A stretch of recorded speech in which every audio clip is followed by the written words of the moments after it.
உத்தியோகம் தான் புருஷ லட்சணங்கிறது அந்த காலம், பொண்ணுங்க வேலைக்கு போகிறது தான் சந்தோஷங்கிறது இந்த காலம். சும்மா வீட்டில் உட்காந்துக்கிட்டு இருக்கிறது எல்லாத்தையும் தின்னுட்டு தின்னு தின்னு தின்னு 5 அடி பீப்பா மாதிரி இருந்துக்கிட்டு சொர்ணாக்கா டைலாக்கெல்லாம் பேசுகிற பொண்ணுங்களை விட தினமும் வேலைக்கு போய் சும்மா ஸ்லிம்மாக அழகாக இருக்கிற பொண்ணுங்க ஒய்ஃபாக வந்தாதான் புருஷனுக்கு சந்தோஷம். சும்மா வீட்டில் உட்காந்து பல்லாங்குழி ஆடிக்கிட்டு பரமபதம் விளாண்டுக்கிட்டு தாயங்கட்டை உருட்டுற பொண்ணுங்களை விட நம்ம சாஃப்ட்வேர் கம்பெனிக்கு வேலைக்கு போய் கம்ப்யூட்டர் தட்டுற பொண்ணுங்க லவ்வராக கிடைச்சாதான் லவ் பண்ணுறவனுக்கு சந்தோஷம். ஏன் சார், கிளாஸ் ரூமில் பாருங்களேன், சும்மா ஹிட்லர் மாதிரி சார் வந்து கிளாஸில் உட்காந்துட்டு ஏய் எவ்வளோனாச்சும் பேசணும் பிச்சிருவான் பிச்சு அப்படின்னு சும்மா அரட்டி உருட்டி மரட்டி பசங்களை உட்கார வச்சாலும் கிளாஸ் கவனிக்காத நம்ம பசங்க நம்ம பட்டாளம் நதியா மாதிரி, ஏன் நம்ம பாஸ் என்கிற பாஸ்கரன் ஷக்கிலா மாதிரி டீச்சர் வந்தாதான் கிளாஸே சந்தோஷமா கவனிக்கிறாங்க. பாஸ் என்கிற பாஸ்கரன் படத்தில் வர டீச்சர் மாதிரி இருக்கணும்னா நீ படிக்க வேண்டியது காலேஜ் இல்லைம்மா, டுட்டோரியல் காலேஜ்.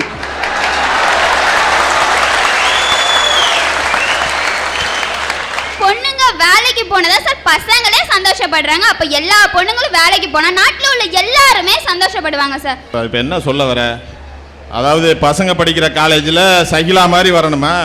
அப்போ பொம்பளை பிள்ளைங்க படிக்கிற காலேஜில் விஜய், அஜித், விஷால், சிம்பு எல்லாம் வரணுமா? பொண்ணுங்க வேலைக்கு போனா சந்தோஷங்கிறது ஒரு பக்கம் இருந்தா, பொண்ணுங்க வீட்டில் இருந்தா எவ்வளோ கஷ்டம் தெரியுமா சார்? சும்மா ஒரு 4 நாள் தான் சார் நான் வீட்டில் இருந்தேன். நான் பட்ட பாடு இருக்கே அப்பப்பப்பப்பா சொல்ல முடியல சார். இம்சனா இம்சா, அப்படி ஒரு இம்சை சார். காலையில் 6 மணிக்கெல்லாம் எழுந்திருக்க சொல்றாங்க சார். வாசல்ல தண்ணி தெளிக்கணுமா, கோலம் போடணுமா, அதுவும் புள்ளி வச்ச கோலம் தான் போடணுமா, ரங்கோலி போட்டா கூட ஒத்துக்க மாட்டேன்றாங்க சார். இப்பெல்லாம் வாசல்ல தண்ணி தெளிக்க எங்க இடம் இருக்கு? எங்க பார்த்தாலும் சிமெண்ட்டை போட்டு பெயிண்ட்ல போட்டு கோலம் வச்சிருக்கீங்க. மிஞ்சி போனா மார்பிள்ல ஸ்டிக்கர்ல ஒட்டி வச்சிருக்கீங்க. என்னமோ கோலம் போடுறேன் தண்ணி தெளிக்கிறேன்னு யார்கிட்ட வந்து காது குத்துறீங்க? கோலமே போடக்கூடாது என்று கொண்டிருக்கிறார்கள் திண்ணம், அதனால் தான் அப்படி திட்டுகிறார்கள் வண்ணம் என்பது அந்த பெண்ணுடைய தாழ்மையான எண்ணம். வீட்ல இருந்தா வீட்டுக்கு தண்ணி எடுக்கணுமா சார், ஒலை வைக்கணுமா, சோறாக்கணுமா, குழம்பு வைக்கணுமா, பொரியல் பண்ணணுமா, பருப்பு வேக வைக்கணுமா, வீட்ல இருக்கிறதெல்லாம் கழுவணுமா, விளக்கணுமா, அடுக்கணுமா, அப்பப்பப்பப்பப்பப்பா. ஆனா சோறு திங்கணுமாங்கிறது மட்டும் விட்டுற, இதெல்லாம் முடியாது. ஆனா திங்கணுமா, இதெல்லாம் செஞ்சாதான் சாப்பிடலாம். நீங்க அப்படியே சோறு எடுத்து போட்டு ஸ்டைலா சாப்பிடுறதுக்கு என்ன வாழ்க்கை? இதுல இருந்து எல்லாம் எஸ்கேப் ஆகி நிம்மதியா இருக்கணும்னா வேலைக்கு போற சார். காலையில எழுந்திருச்சோமா, இதுல எல்லாம் நீ எஸ்கேப் ஆகணுன்ற இந்த மாதிரி பொண்ணுங்க கிட்ட இருந்து இந்த பசங்க எல்லாம் எஸ்கேப் ஆகணும்யா.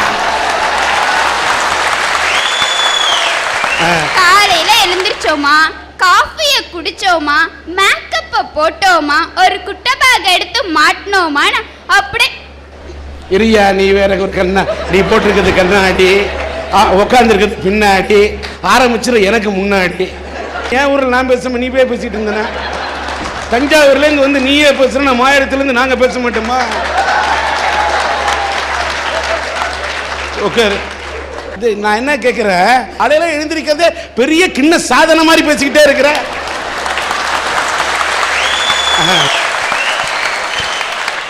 பார், இதோ திருந்தலூர் இருக்கு, நாங்கெல்லாம் அந்த மார்கழி மாசத்துல எழுந்திருச்சு அந்த திருப்பாவை பாடி மயிலாடுதுறை தேசிய உயர்நிலை பள்ளியில ஒழுக்கமே உயிர்னு அந்த தேவாரம் அதெல்லாம் பாடி திருப்பாவை பாடி திருப்புகழ் பாடி அதனால வந்ததுனாலதான் இந்த அளவுக்கு நின்றுகிட்டு இருக்கிறோம். என்னதான் இருந்தாலும் மாயவரத்தோட பெருமைய நீங்க பேசினா அதுல ஒரு சுவாரஸ்யம் நிச்சயமா இருக்கு. இந்த சாயல்ல எல்லாம் நீ பேசக்கூடாது. ஆமா, நான் தெரியாம தான் கேட்கிறேன். இந்த பாப்பா இருக்க காலையில எந்திரிக்கணும்னுச்சு, காஃபி குடிக்கணும்னுச்சு, இந்த பல்லு விளக்குறது குளிக்கிறது இதெல்லாம் கிடையாதா? பல்லு விளக்காத பார்ட்டிக்கே இந்த நாட்டுல 10 பேர் சுத்துறாயா? சார், எனக்கு மேல தண்ணி பட்டா அலர்ஜி, அதனால குளிக்கிறத பத்தி எல்லாம் பேசாதீங்க. இல்ல, உன் மேல தண்ணி பட்டா அலர்ஜி, உனக்கு திஷ்டி கிஷ்டி பட்டுற போது வீட்டுல போய் திஷ்டி சுத்தி போடு. இதுல எல்லாம் எஸ்கேப் ஆகி வேலைக்கு போய் அங்க அப்படியே டென்ஷன் புருஷனை அப்படியே ரொம்ப வேலை செஞ்ச மாதிரி ஒரு சீனை போட்டுட்டு அப்படியே வீட்டுக்கு வந்து அப்பப்பப்பா தலையை வலிக்குதுன்னு தலையை பிடிச்சிட்டு உட்காந்தா பொண்ணு டயர்டா வந்திருக்கா அப்படின்ட்டு அம்மா ஒரு காஃபி கொடுப்பாங்க பாருங்க. அந்த காஃபியை அப்படியே குடிச்சிட்டு நைட் அப்படியே டிவியை பார்த்துட்டு ஒரு டிஃபனை சாப்பிட்டுட்டு தூங்கும் போது இருக்கு பாத்தீங்களா சந்தோஷம், அதுதான் சார் சந்தோஷம். அதனாலதான் சொல்ற பொண்ணுங்களா வேலைக்கு போறது சந்தோஷம்னு. ஆமா, காஃபி கொடுக்கறது அம்மா, இவங்க இருப்பாங்க சும்மா. உன்னை கட்டிக்க போறானே அவன் நினைச்சா அவன் வாழ போறான். எம்மா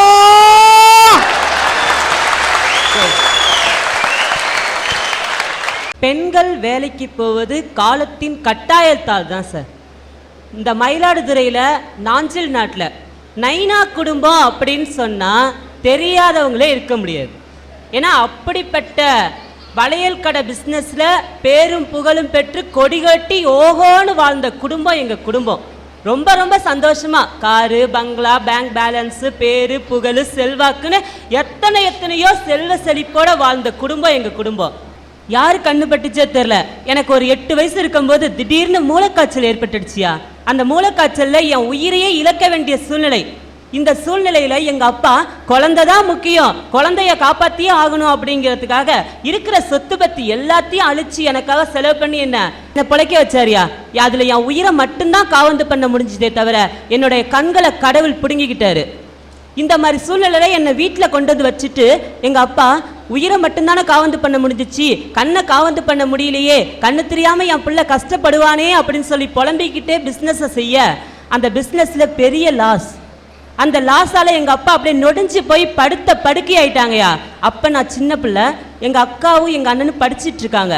இந்த மாதிரி சூழ்நிலையில் நல்லா வாழ்ந்த குடும்பம் எங்கள் நடுந்தருவுக்கு வந்துடக்கூடாது அப்படிங்கிறதுக்காகையும் ஓஹோன்னு வாழ்ந்த குடும்பம் ஒரு வேளை சொத்துக்கு பிறட்ட போய் கையேந்திடக்கூடாதுங்கிறதுக்காக எங்கள் அம்மா காலத்தின் கட்டாயத்தால் கடைக்கு வேலைக்கு போனாங்கய்யா. சொந்த கடை வச்சு 4 பேருக்கு வேலை கொடுத்து சம்பளம் கொடுத்து முதலாளிக்கு முதலாளியாக இருந்த எங்கள் அம்மா மற்றவங்க கடைக்கு வேலைக்கு போய் 4 பேரில் 4ஆம் பேரை சம்பளத்தை வாங்கி தொழிலாளியாக மாறினாங்க. பார்த்தீங்களா, இதில் சந்தோஷமாயா இருக்கு? காலத்தின் கட்டாயம் தானையா இருந்துகிட்டு இருக்கு. இந்த நிலைமையை பார்த்துட்டு எங்கள் அண்ணனும் வேலைக்கு போக ஆரம்பிச்சிட்டான். படிப்பணி படிட்டு வேலைக்கு போக ஆரம்பிச்சிட்டான். அப்போதைக்கு 2 பேரும் சம்பாரிச்சிட்டு வந்த பணம் வந்து சாப்பாட்டுக்கும் மருத்துவ செலவுக்கும் மருந்துக்குமே சரியாக போயிடுச்சு. இப்படிப்பட்ட சூழ்நிலையில் எங்கள் அக்காவுக்கு காலேஜுக்கு ஃபீஸ் கட்டியே ஆகணும் அப்படிங்கிற சிச்சுவேஷன்.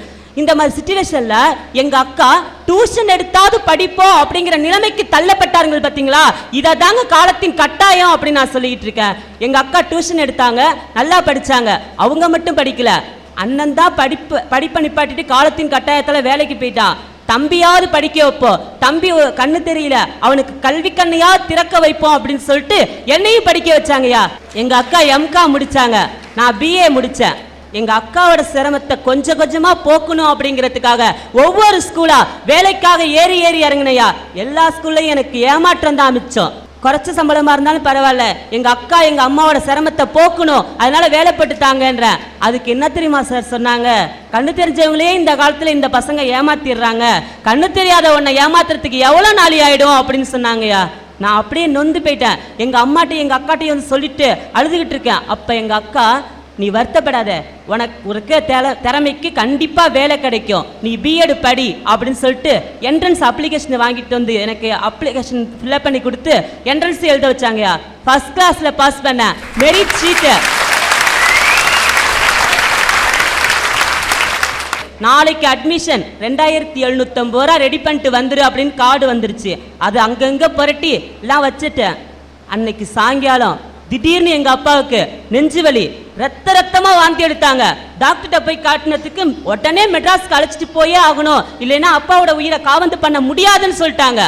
உடனே எங்க அம்மாவும் எங்க அண்ணனும் இருக்கிற பணம் எல்லாத்தையும் எடுத்துக்கிட்டு ஒரு காரை பிடிச்சிட்டு மெட்ராஸ் கிளம்பி போயிட்டாங்கயா. நான் இங்க புலம்பிக்கிட்டு இருக்கேன், என் உயிரை காப்பாத்தின எங்க அப்பாவோட உயிர் எந்த நிலைமையில இருக்கோ, காப்பாற்ற முடியுமோ முடியாதோ அது ஒரு பக்கம். மற்றொரு பக்கம் வந்து B.Ed சீட்டு, ஃப்ரீ சீட்டு. இந்த வாட்டி அட்மிஷன் கிடைக்கலைன்னா கண்டிப்பா வாழ்க்கையே கேள்விக்குறி ஆயிடுமே அப்படிங்கிற சூழ்நிலை ஒரு பக்கம். ரெண்டும் சேர்ந்து என்னை அழுக வச்சிட்டு இருக்கு. ஒரு ஃபோன் கால், எங்க அம்மா எதிர்முனையில் பேசுறாங்க. போய் சாமி அலமாரியை துற அப்படின்றாங்க. எங்க அக்கா போய் சாமி அலமாரியை திறந்தாங்கய்யா. எங்க அம்மா கழுத்துல தொங்கிக்கிட்டு இருந்த தாலி சாமி கழுத்துல தொங்கிக்கிட்டு இருக்கு, அதை அடகு வச்சு போய் பிஎட் படிடா அப்படின்னு சொல்றாங்க.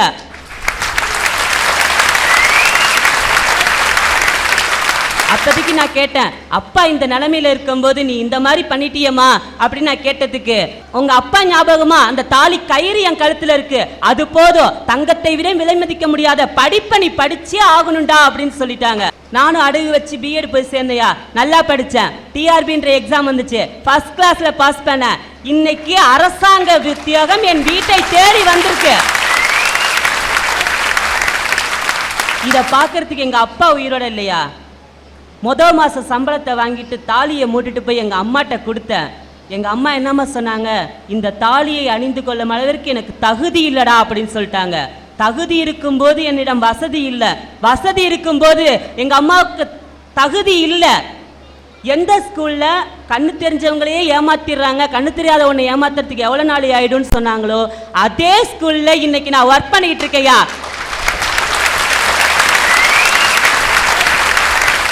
போன வருஷம் 2 10th அனுப்பியிருக்கேன், 98% கொடுத்துருக்கேன். என் கிளாஸ் பையன் தான் இன்னைக்கு ஸ்கூல் ஃபர்ஸ்ட். இதை நான் பெருமைக்காக சொல்லல, யாரையும் குறைச்சல எடை போட்டுற கூடாதுங்கிறதுக்காக சொல்றேன். ஒவ்வொரு ஆணின் வெற்றிக்கு பின்னாலும் பெண் இருக்கிறாள் என்று சொல்வார்கள். என்னுடைய வெற்றிக்கு பின்னால் காலத்தின் கட்டாயத்தால் கடைக்கு வேலைக்கு போன எங்க அம்மாவோட உழைப்பும், காலத்தின் கட்டாயத்தால் டியூஷன் எடுத்து என்னை படிக்க வைத்த எங்க அக்காவோட உழைப்பும் தான் இருந்தது என்பதை இங்கு தெரிவிச்சுக்கிறேன். தன்னுடைய தாலியில் இருந்த தங்கத்தை கூட எடுத்து வைத்துவிட்டு மஞ்சள் கயிறை கட்டி கொண்டாவது என் மகன் தங்கமான அந்த படிப்பை படிக்க வேண்டும் என்று, தங்கம் தங்காவிட்டாலும் பரவாயில்லை, தங்கமான படிப்பு தன்னுடைய வீட்டில் தங்க வேண்டும் என்று தன்னுடைய மகனை படிக்க வைத்த அந்த தாயை மேடை கிடைக்கின்றேன்.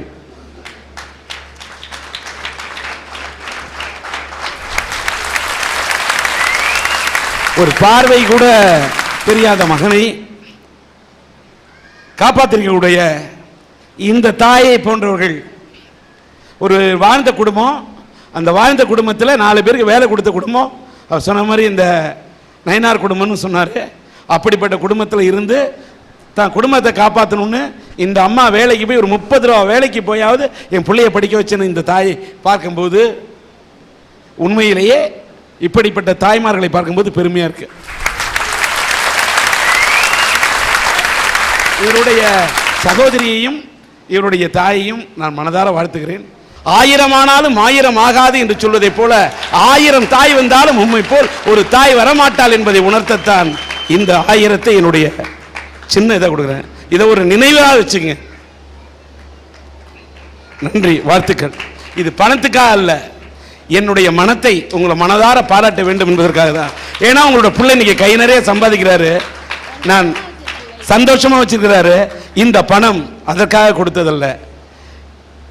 இதை பார்க்கும் போதெல்லாம் நான் உங்களை பாராட்டினேன் என்று சொல்வதை விட கண்ணீரால் நீராட்டிய என் உணர்வு உங்களுக்கு புரிய வேண்டும் என்பதற்காக மட்டும்தான்.